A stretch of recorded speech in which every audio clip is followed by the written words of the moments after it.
So story, yes, but the reason Star Wars works is that it has a theme behind the story, a genre, a a distinctive look, like different than other space stuff.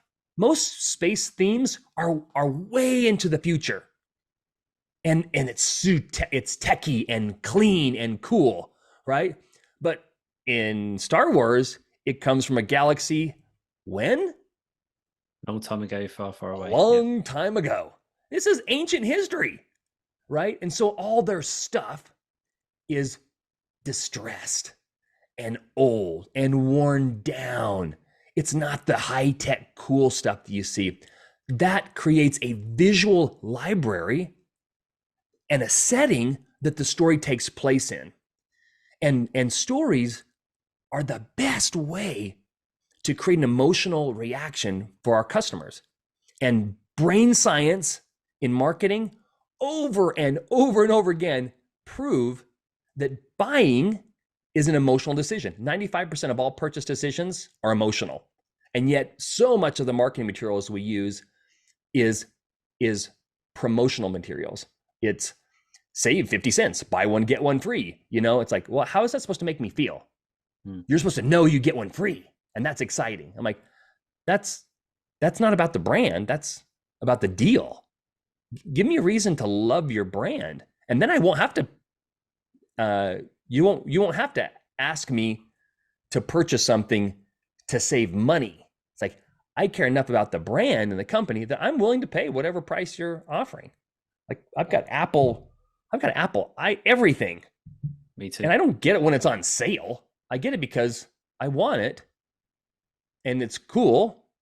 It helps support my creative personality, my independent creative personality that Apple's kind of known for. Premium. Uh, it says a lot about me. Uh, so that's why we buy branded products, because we want to be in the story that that brand is creating for us. Yeah. I really like that. I like the I love story brand. And I think you're right. I Mhm. think it's you've got to create that theme, that idea, that place that story lives in, that world that it lives Mhm. in, and the characters that are involved in it, and the set pieces, and what's sort of going on behind and everything. It's the whole thing, Yeah. creating that world. Yeah. I got to tell you a story. As I was preparing for a presentation last week, I was going to be meeting with a bunch of petroleum marketers and petroleum jobbers. And these are the people who sell fuel, a commodity, to convenience stores that then they sell to the end user. Well, they're most of these companies are commodities. When you think of like Shell or Phillips 66 or Conoco or um, those big brands, I don't know what the story is for those brands. I have no idea. All I know is that the logos look different, but I don't know. I mean, they could have a branded additive to their gas, but they all seem to be the same to me. And so it's weird that those brands that are huge don't develop a story that connects emotionally. And as I was preparing for that, I was I remembered an experience I had with my family, my mom. I have 8 brothers, Chris. I've got 8 brothers. There's 9 boys in my family, no sisters. Wow. So that should inspire anybody listening right now, that they should be like, oh man, I'm grateful. My life is good. I have no, when it comes to trauma, childhood, I'm fine. Um, but my dad was an accountant. My mom was a stay-at-home mom to keep track of all of us boys. So we didn't have a ton of money, and my mom would do everything she could to stretch out every dollar. She'd turn a nickel into a dollar by doing so many things. She cut our hair. And so let you think about this. You got 9 boys, and let's just say $10 a haircut. That's $90 every 2 or 3 weeks Yeah. just for haircuts. So my mom cut our hair. Um, she would shop at like thrift stores where people use merchandise, used clothes, furniture. She would shop at Freight Salvage Grocery.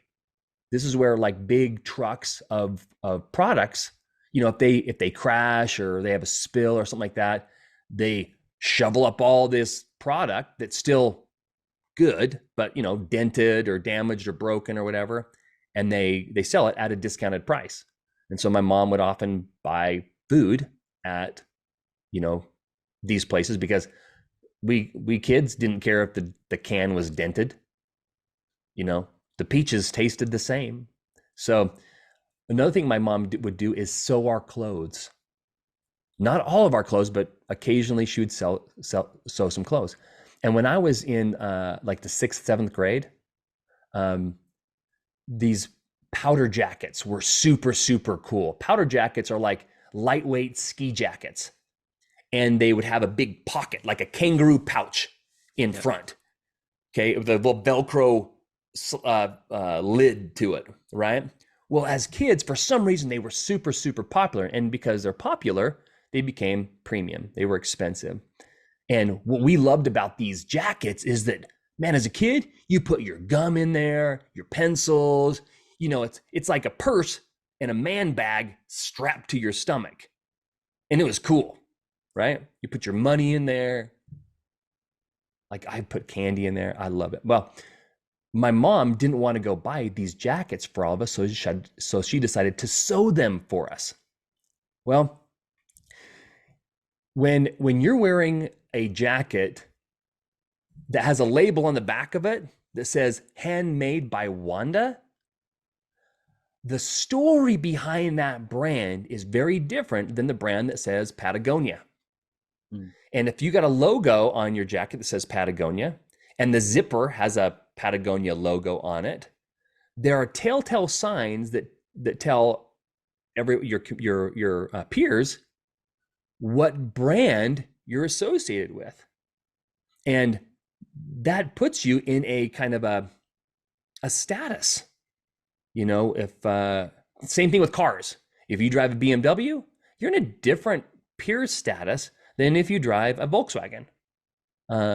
There's just a different story that those brands tell.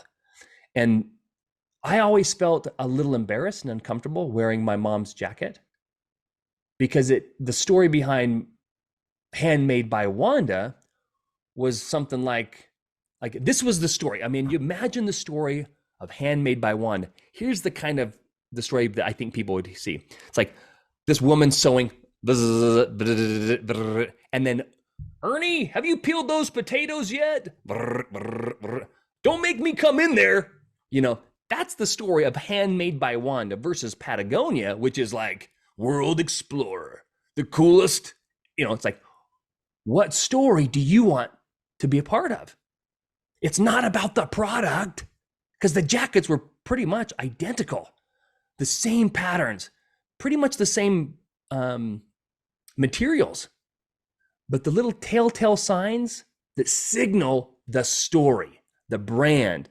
And that brand is important because it elicits an emotional reaction from the story, and 95% of purchase decisions are emotional. I mean, we can't boil it down any clearer than that. Yeah. Did your mom ever make you clothes? Yeah, she fixed mine a lot. I used to play a lot of football, and I'd skid around on my knees quite a bit, and I grew quite a lot. So I ended up being out of trousers really quickly, and they became shorts quite quick as well. So you could be out of trousers, cut the bottom off. Now you got a pair of shorts. But I used to rip holes in my knees all the time from just playing football, constantly climbing trees. Just terrible for that. Absolutely terrible. But no, that I totally get what you're saying. And I was going to say on the Star Wars thing, actually, it's interesting because it's a combination of George Lucas took a combination of the Wild West and samurai culture and kind of blended it together to create a new thing. He kind of obviously, and then set it in a sci-fi or a science fiction or a space kind of environment, created a new world for it. But there's a really interesting documentary on YouTube called Everything's a Remix. And it talks about this idea of how you can take two ideas or two concepts, bring them together and create something new. And I think a lot of times with branding, you're kind of taking maybe not different concepts, but you're taking different ideas and you're bringing them together to create this narrative that you're talking about, this story. Mm-hmm. Yeah. And yeah, sorry. Yeah, absolutely. I love that, because that that philosophy of developing new things from existing things takes the burden off of creativity. You know, as creative people, marketing people, we're expected to come up with new stuff. Coming up with new stuff from the void is hard.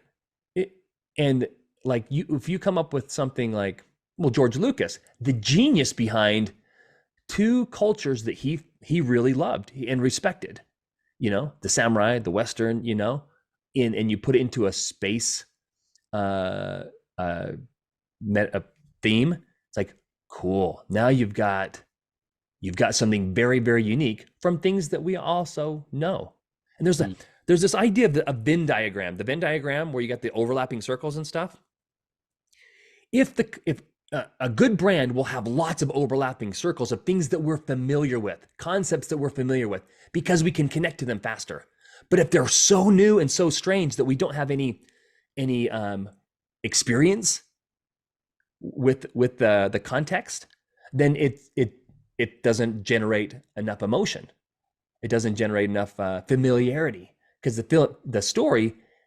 the reason stories work is because they harken back to our own personal experiences that we've had that are similar to the characters played in the story, or the situations played in the story. That's what elicits emotion, not that we're disconnected from it or separated from it. It's because we are connected to it. We do have similar stories.